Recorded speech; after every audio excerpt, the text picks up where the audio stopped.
ओम शांति। आज का वीडियो उन ब्राह्मण आत्माओं के लिए है जो अंत समय में रोना नहीं चाहते, क्योंकि अंत समय में जिसका पद पोजीशन बहुत कम होगा और अपने साथ वाले ही जिनका पद पोजीशन बहुत अगर उनका ऊंचा मिल गया, जिनको आप लग रहा था कि बहुत पीछे रहने वाले हैं, उनका पद पोजीशन रिजल्ट के अनुसार अंत समय में आपसे आगे होगा, तो एक बार सोच के देखो कि उस समय कितना खून के आंसू रोना पड़ेगा, क्योंकि वह कल्प कल्प का ड्रामा बन जाएगा आपके लिए। और जो अपने रिश्तेदार नाते वाले लोग हैं वो तो इतना हंसेंगे, इसलिए हंसेंगे क्योंकि उनको तो बस एक ही बात लगे कि तुम तो ब्रह्मा कुमारी में जाते थे, फिर भी तुमने तो भगवान को पहचान लिया था, फिर भी तुमने इतना पुरुषार्थ नहीं किया। तो सोचो उस अंत समय को कि तब हमारी हालत क्या होगी। तो अभी भी अगर कोई आत्मा चाहती है कि मैं अपने पुरुषार्थ को तीव्र बना दूं, अपने पुरुषार्थ में इतनी तीव्र गति को ला दूं जिससे मैं आत्मा भी ऊंचा पद पा सकती हूँ, और आप पा सकते हो। अभी भी समय है, मतलब कि वैसे समय तो अंत से अंत का बचा है, लेकिन अभी भी समय है कि आप जो चाहे वो कर सकते हो। तो आज हम जो बात करने वाले वो यही है कि फिर हम अपने पुरुषार्थ को बढ़ाएं कैसे, एकदम फास्ट गति से, तीव्र गति से ऐसा पुरुषार्थ बढ़ाएं कि अंत समय में, कहते हैं ना पिक्चर का अगर क्लाइमेक्स सीन अगर बहुत बढ़िया हो गया तो पूरी पिक्चर हिट हो जाती है, वैसे ही अगर अंत समय में हमारा भी पुरुषार्थ अगर अभी से हम इतना तेज कर दे, जो इतना ऊंचा पद हम पा सकते हैं, लेकिन उसके लिए जरूरत है कि आप अंदर से दृढ़ निश्चय रखें। क्योंकि आज का सेशन उन सभी ब्राह्मण आत्माओं के लिए है जो बीत गया सो बीत गया, लेकिन आगे किसी तरह की लापरवाही नहीं चाहते हैं। तो अच्छा पुरुषार्थ करने के लिए, तीव्र पुरुषार्थ बढ़े, उसके लिए आपको कुछ बातों का अटेंशन देना होगा। तो सबसे पहला अटेंशन बहुत ज्यादा मुश्किल नहीं है, क्योंकि भगवान का ज्ञान ऐसा है कि उसमें कोई पीएचडी वाली डिग्री नहीं चाहिए आपको, कि बड़ी कोई डॉक्टरी वाली डिग्री नहीं चाहिए। बस इतना सा नॉलेज होना चाहिए कि मैं आत्मा हूं और परम पिता परमात्मा मेरा पिता है, और मुझे जितना योग लगाऊंगी मैं आत्मा उसके साथ, उतना ही मेरा पुरुषार्थ भी तीव्र गति से बढ़ता जाएगा। तो चलो, सबसे पहला पॉइंट है जो बहुत आपको ध्यान रखना है, बहुत अटेंशन रखना है अपने पुरुषार्थ के अंदर। तो सबसे पहली जो बात है वह यह है कि जैसे कोई बीमारी होती है ना, कोई इंसान बीमार हो जाता है तो उसकी बीमारी कैसे ठीक होगी? उसकी बीमारी ठीक तभी हो सकती है जब उसको बीमारी के कारण का पता चल जाता है कि मैं किस वजह से बीमार हुआ हूं। वैसे ही अगर संगम युग के अंदर आपको पुरुषार्थ तीव्र करना है तो आपको भी आपकी गलतियां पता होनी चाहिए, क्योंकि वही व्यक्ति जीवन में आगे बढ़ सकता है जब उसको स्वयं की गलतियां पता चले और वो उस गलतियों को दूर करे। ये भी मुझे आत्मा का निजी अनुभव है। वो कहता है ना कि अपन खुद जब किसी चीज को प्रैक्टिकली करते हैं तो हमें पता रहता है कि हमारे अंदर कितना उमंग उत्साह रहता है। तो क्या करना, सिर्फ दिन भर में आपको सिर्फ आधा घंटा स्वयं को एकांत में देना। अगर वास्तव में चाहते हो कि आप उच्च पद प्राप्त करना चाहते हो तो इस चीज को ऐसा कमिटमेंट कर लो कि मुझे ये करना ही है किसी भी हालत में, कि आपको आधा घंटा स्वचिंतन करके सिर्फ एक ही बात सोचनी है कि मेरे अंदर क्या गलतियां रही, आज मैंने क्या मिस्टेक करी, क्या मैंने अमृत वेला पावरफुल नहीं किया, क्या मैंने दूसरे लोगों को दुख दिया, क्या मैंने भगवान की कोई श्रीमत का उल्लंघन किया। बस एक चीज का नशा हो जाए कि अगर आप अपने अंदर गलतियों को अगर आप देख रहे हो तो ये मुझ आत्मा का निजी अनुभव कहता है, मैं आपसे वादा भी कर सकती हूँ मैं आत्मा की, अगर आप ज्यादा नहीं, अगर 30 दिन तक भी इस चीज को अगर फॉलो करके देखो तो आपके पुरुषार्थ अभी जो चल रहा है उसका करीबन मतलब 10 गुना स्पीड आपकी बढ़ जाएगी। क्योंकि अगर आप अपने अंदर गलतियों को देख ही नहीं पा रहे हो, कमियों को चिंतन ही नहीं कर पा रहे हो, तो फिर आप लाइफ में आगे बढ़ ही नहीं सकते हो। जैसे मैं खुद भी स्वयं, जैसे कहते हैं ब्रह्मा बाबा भी कचेरी लगाते थे ना कि कहाँ मिस्टेक हुई है मेरे अंदर, मेरे क्या मिस्टेक है, मेरे अंदर क्या गलतियां है, तो आपको भी चेक करना होगा। शाम होते ही, रात को जब भी आपको टाइम मिलता है, आधा घंटा तो कम से कम निकालना है, बड़ी शांति के साथ आपको चिंतन करना है। और चिंतन एक ही बात का होना चाहिए कि आज पूरे दिन मुझसे क्या मिस्टेक हुई, पूरे दिन मेरे से क्या गलतियां हुई। अगर इस बात का अगर आपको एहसास होने लग जाएगा तो आपका पुरुषार्थ बहुत तीव्र गति से, बहुत फास्ट गति से आपका बढ़ जाएगा। दूसरी वही विधि है जिसकी वजह से आपका पुरुषार्थ बहुत तेज हो सकता है, वो है कि अगर आप पुरुषार्थ पे फिदा हो गए तो भगवान आप पे फिदा हो जाएगा। यानी अगर आप अपने काम से प्यार करोगे तो भगवान आपसे प्यार करने लगेगा। यानी भगवान की श्रीमत से अगर आप प्यार करते हो, अपने पुरुषार्थ और अपनी मेहनत से प्यार करते हो, तो भगवान भी आपसे प्यार करना चालू कर देगा। तो सबसे मेन बात है, अपने आप से पूछो कि क्या मुझे अपने पुरुषार्थ से इतना प्यार है कि मैं बस वो सब कुछ कर दूं जो मैं आत्मा कर सकती हूं। यानी ऐसा कुछ करूं कि मतलब कि कोई मिनट भी मेरा व्यर्थ न जाए, कोई सेकंड भी मैं आत्मा व्यस्त न करूं। तो जो भी अपने अंदर पुरुषार्थ, जो बाबा ने जो भी बोला है वरदान के अंदर या धारणा के अंदर जो भी पॉइंट्स बोली है बाबा ने, बस कुछ भी हो जाए, बस मुझे वह चीज करके दिखानी है, चाहे मुझे उसके लिए कुछ भी चीज छोड़ना पड़े, कुछ भी करना पड़े। यानी दिन रात एक ऐसी लगन लग जाए। यानी जिसका डिस्ट्रैक्शन होता है ना कि मैं ये भी करूं, वो भी करूं, 10 काम करूं, ये करूं, वो कभी सफल ऊंचा पद नहीं पा सकता है।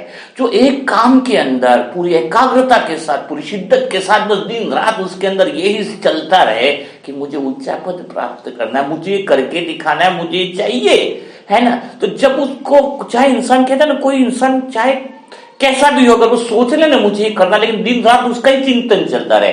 भले आप कुछ खेल रहे हो, कूद रहे हो, खाना खा रहे हो, उसकी टेंशन नहीं, लेकिन मन के अंदर जो थॉट है आपका एक ही चलता रहे कि कैसे भी हो जाए मुझे तीव्र पुरुषार्थ करना है, मुझे ऊंचा पद प्राप्त करना है, और कैसे भी करके मैं इसमें सफल होके दिखाऊंगा। तो ऑटोमेटिक पुरुषार्थ की विधि है, जो कहते हैं भगवान कहता है ना कि मैं तेरे साथ खड़ा हूं, है ना। भगवान क्या कहता है, मैं तेरे साथ खड़ा हूं, तू हिम्मत का एक कदम बढ़ा, 1000 गुना कर, 1000 गुना मदद तुझे मेरी मिलेगी। लेकिन अभी मेन प्रॉब्लम क्या देखा आपने कि ब्राह्मण आत्मा कई सारी बहुत ढीली ढाली है, ढक्कन है, मतलब वो आगे बढ़ना ही नहीं चाहती, अंदर से उमंग उत्साह ही नहीं है। ऐसा लगता है कि बस जो पद मिल जाएगा ठीक है, बस वो मिला तो ठीक है। यानी हर एक आत्मा में इतनी ताकत भरी हुई, इतना पोटेंशियल है हर एक आत्मा के अंदर, वो इसका यूज ही नहीं कर पा रही है। यानी जिंदगी जीने का मजा कब आता है कि जब हम अपनी औकात से बाहर का सोचेंगे। जो चीज मुझसे हो रही है वो तो क्या है, वो तो नॉर्मल बात है ना। जो चीज मैंने अभी तक करी नहीं है वो चीज मैं करके दिखाऊं, है ना, तब जिंदगी जीने का मजा आएगा, एक उमंग उत्साह रहेगा, एक अपन उसी चीज में खोए रहेंगे। जैसे अभी मुझे क्या लगता है कि मैं अमृत वेला आत्मा अच्छे कर लेते 2-4 घंटा में मुझे आत्मा से योग बहुत बढ़िया हो जाता है। लेकिन अभी मुझे लगता है कि अभी तक मेरे को देखकर सभी आत्मा एकदम गहरी शांति का अनुभव करे, एकदम तनाव मुक्त हो जाए, एकदम टेंशन मुक्त हो जाए, वो काम मेरा बाकी है। तो मैं वो काम पकड़ू जो अभी तक मैंने किया नहीं है। तब फिर देखो ऑटोमेटिक पुरुषार्थ जो है वो आपका कितना तीव्र गति से बढ़ेगा, कितना फास्ट बढ़ेगा।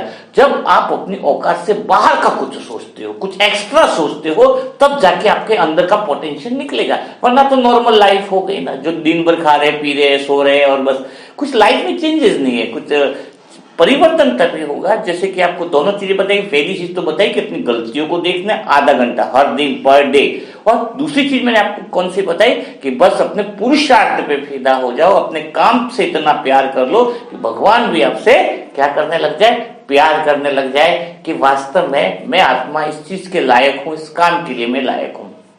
तीसरी चीज जो है वो बहुत अच्छे से अपने को अटेंशन रखनी, जिसकी वजह से जो हमारा पुरुषार्थ है वो बहुत तेज गति से बढ़ने लगेगा। हमारे पुरुषार्थ के अंदर इतनी तीव्रता आ जाएगी कि मतलब ऐसा लगेगा कि मैं आत्मा हाई जंप मतलब ले रही हूं। तो तीसरी चीज कौन सी है जो अपने को स्वयं को बहुत आगे बढ़ा सकती है, तो वो चीज है कि आप कभी भी नकारात्मक यानी जो संग है, यानी कह सकते हैं ना किसी के अंदर विश्वास की बड़ी कमी हो जाती है ना, कॉन्फिडेंस की बड़ी कमी हो जाती है। मैं यहाँ पे एक बात कहना चाहूंगा कि आपके अंदर एक विश्वास हमेशा बना हुआ, निश्चय बुद्धि जिसको कहते हैं परमात्मा पे। जैसे कि कहते हैं कि गुब्बारा लाल हो या काला हो या पीला हो, लेकिन गुब्बारा उड़ता क्यों है? गुब्बारा उड़ता है उसके अंदर भरी हुई हवा के कारण। गुब्बारे के कलर से कोई फर्क नहीं पड़ता है, यानी आप छोटे हो, बड़े हो, नाटे हो, काले हो, गोरे हो, इससे कोई फर्क नहीं है। आपके अंदर परमात्मा का निश्चय बुद्धि होना चाहिए, भगवान के प्रति निश्चय बुद्धि होना चाहिए कि स्वयं 1000 भुजा वाला भगवान मेरे साथ है तो मेरी विजय निश्चित है। यानी जैसे ही अगर आपके अंदर विश्वास डगमगाया, अगर आपके अंदर संशय आ गया, तो फिर आपका पुरुषार्थ कभी आगे बढ़ ही नहीं सकता है। यानी संशय कहते हैं ना कि माया ऐसा संशय डालती है पुरुषार्थ के अंदर कि होगा या नहीं होगा, मैं आत्मा कर पाऊंगी या नहीं कर पाऊंगी, आगे क्या होगा, सत्युग में ऊंचा पद मिलेगा या नहीं मिलेगा। यानी जब संशय बुद्धि आ गई तो खत्म। इसलिए कह रहा हूं कि आपके अंदर इतना कॉन्फिडेंस, इतना विश्वास होना चाहिए कि अगर अंदर विश्वास आपके अंदर है तो ऑटोमेटिक आप उड़ोगे। यानी जब आपके अंदर कोई नेगेटिविटी आ जाती है, जैसे कि आप बोलोगे कि मुझे कोई, मेरी कोई इज्जत नहीं करता, मुझे कोई पूछता नहीं है, मुझे कोई देखता नहीं है, तो क्यों नहीं देखता है? पता है आपको, अगर बंद गुब्बारा हो ना तो किताब में या कॉपी के बीच में भी रखेंगे तो वो दिखाई नहीं देगा, लेकिन अगर गुब्बारा फूला हुआ है तो क्या किताब में या कहीं पर भी छुपा सकते हैं? बिल्कुल नहीं छुपा सकते हैं। वैसे ही अगर आपके अंदर गुण और शक्तियां अगर आपके अंदर भरी पड़ी है ना, तो ऑटोमेटिक आप समझ लेना आपके गुण और शक्तियां कहीं छिपेंगी नहीं। आप एक परमात्मा नाम पे फिदा हो गए तो दुनिया आप पे फिदा हो जाएगी। जरूरत क्या है आपकी एकाग्रता की, आपके अंदर वो गुण और शक्तियां जो है अंदर जो गुब्बारा हवा भरे हुए होने के कारण उड़ता है ना, तो अपने अंदर गुण और शक्तियां इस तरीके से भर लो कि बस ऐसा लगे कि आपकी चमक जो है, जो परमात्मा की प्रत्यक्षता का जो काम है वो दुनिया में कैसा लगेगा कि होने लग जाएगा, बड़ा आनंद आ जाएगा। चौथी चीज है जो बहुत अटेंशन आपको देनी है कि डर। अगर डर है ना आत्मा के अंदर तो कभी भी वो पुरुषार्थ नहीं कर पाएगी, वो आत्मा तेज तीव्र पुरुषार्थ नहीं कर पाएगी। डर किस बात का? इज्जत का डर। सबसे बड़ा तो इज्जत का डर है, और इज्जत का डर होता वही सबसे बड़ा देह अभिमान है। यार मेरा कोई इंसल्ट नहीं करते, मेरा कहीं ये इज्जत न चली जाए, है समाज के अंदर में कैसे बाबा का संदेश दूं। तो ये जो इज्जत है ना, आपको पता है जो इज्जत है ना वही जो होती है वो कमजोर बना देती है। आप सोचो मुझे आत्मा का इस दुनिया में है ही क्या, मैं तो पहले से गिरा हुआ हूं भाई, लेकिन मैं आत्मा अंदर से ऊंची उठी हुई हूं, है ना। मतलब कहते कि भगवान के प्यार में दीवानापन है, पागलपन है ना। तो बस आपको जिस चीज का डर है ना, उस डर को अगर आप निकाल देते हो कि मुझे आत्मा को किसी से न तो समाज मैं रहता हूं पर सामाजिक नहीं हूं। हाँ, कोई कैद में भी जेल में मुझे रख देगा तो मैं कैद में हूं पर मैं कैदी नहीं हूं, है ना। समझ में आया कि नहीं आया? यानी मैं संसार में हूं लेकिन सांसारिक नहीं हूं। यानी सब चीज से आप जैसे न्यारे और प्यारे रहोगे, कोई चीज का अगर डर नहीं रहेगा तो आपका पुरुषार्थ तीव्र होगा। अब आपके अंदर प्रश्न उत्पन्न हो रहा है कि फिर मैं अपने डर को भगाऊं कैसे, अपने डर को हटाऊं कैसे, अपने डर को निकालूं कैसे? तो एक छोटा सा एग्जाम्पल दूंगा। अगर डर से आप जितना भी भागोगे ना तो डर आपको बहुत ज्यादा भगाएगा। जैसे उदाहरण के लिए अगर आप सुबह सुबह अर्ली मॉर्निंग कभी गली में जा रहे हो, कोई कुत्ता आपके पीछे दौड़ा, तो आप आगे भाग रहे हो, कुत्ता पीछे, आप आगे कुत्ता पीछे, आप जितना दौड़ रहे हो कुत्ता भाग रहा है, लेकिन जैसे ही आप रुक जाते हो तो कुत्ता भी वहीं पर रुक जाता है, कुत्ता भी वहीं पर रुक जाता है। तो कहने का अर्थ क्या है, समस्याएं भी ऐसी हैं जीवन के अंदर, छोटी छोटी बातें हमें बहुत डराती है, लेकिन जितना हम डर से और समस्या से भागेंगे तो उतना ही वो समस्याएं हमें ज्यादा भगाएंगी। लेकिन अगर आप वहीं पर रुक जाते हो और सम्मान के साथ खड़े हो जाते हो कि मैं मास्टर सर्वशक्तिवान हूं, मैं पावरफुल हूं, तो वो समस्या ज्यादा से ज्यादा 1 दिन 2 दिन कितने दिन टिकेगी आपके आगे? टिक ही नहीं सकती है, वो ऑटोमेटिकली गायब हो जाएगी, क्योंकि सर्वशक्तिवान परम पिता परमात्मा हमारे साथ है। यह निश्चय बुद्धि हमेशा हमारे साथ होनी चाहिए, लेकिन निश्चय बुद्धि भी तभी रहेगी जब हम इतनी पुरुषार्थ के प्रति मेहनत करें, हर श्रीमत का जो है वो हम पालन करें। 5वीं पॉइंट है जो हमारे पुरुषार्थ को तीव्र बनाती है, एकदम जबरदस्त बना देती है, उमंग उत्साह वाला ले आती है, वो है अमृत वेले के अंदर परमात्मा से शुद्ध डिमांड करना। कौन सी डिमांड करना? वो हमारा पिता है। परमात्मा ने अपनी मुरली में कहा है कि बच्चे इस समय तुम जो भी मांगोगे वो मैं तुम्हारी इच्छा पूरी करूंगा। तो तुम्हें अमृत वेला में पिता से एक ही बात करनी है कि बाबा मुझे तो 108 में आना है। कई बच्चे सोचते हैं कि मैं 108 में आऊं, कैसे बोलूं, शर्म आती है ना। अरे सोचो, आप समुद्र के पास में खड़े हो और चम्मच लेके खड़े हो कि चम्मच पानी मुझे दे दो, तो हंसी आएगी या नहीं आएगी? जब समुद्र सामने है तो चम्मच लेके क्यों खड़ा होना? तो स्वयं शांति का सागर, आनंद का सागर परमात्मा हमें इतने सारे वरदान और शक्तियां देने आया हुआ है, वहां पे हम छोटी सी बात रखेंगे तो मजा क्या आएगा? तो कम से कम आप मांग के तो देखो कि परमात्मा मुझे नहीं पता, मेरा इतना योग अच्छा नहीं है, मेरा इतना पुरुषार्थ इतना अच्छा नहीं है, मेरी बुद्धि इतनी तीव्र नहीं है, तो आप लेकिन मुझे इतनी मदद करो, आप मुझे मेरे अंदर हिम्मत भरो कि मैं आत्मा 108 में आ सकूं। लाना तुम्हारा काम है।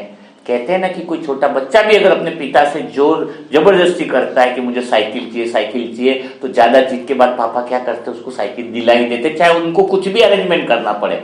वैसे ही अगर आप सच्चे दिल से भगवान से कहते हो कि मुझे तो श्रेष्ठ पद में आना ही है, 108 में आना ही है, अभी नहीं तो कभी नहीं, तो आप एक बार शुद्ध संकल्प हर रोज परमात्मा के साथ करके देखो, फिर देखो कि भगवान की कितनी मदद आपको मिलती है। तो आज शायद काफी सारी बातें हो गई हैं जो उमंग उत्साह वाली है, पुरुषार्थ को तीव्र बनाने वाली बातें हैं। अगर आपके जीवन में पुरुषार्थ इन बातों से अगर तीव्र होता है तो नीचे कमेंट बॉक्स में जरूर लिखिए, ताकि मैं इसका नेक्स्ट पार्ट जरूर आपको आगे भी इसका नेक्स्ट पार्ट बना करके अपने अनुभवों को आप तक पहुंचाऊं। तो तब तक के लिए सभी भाई बहनों को ओम शांति, ओम शांति, ओम शांति।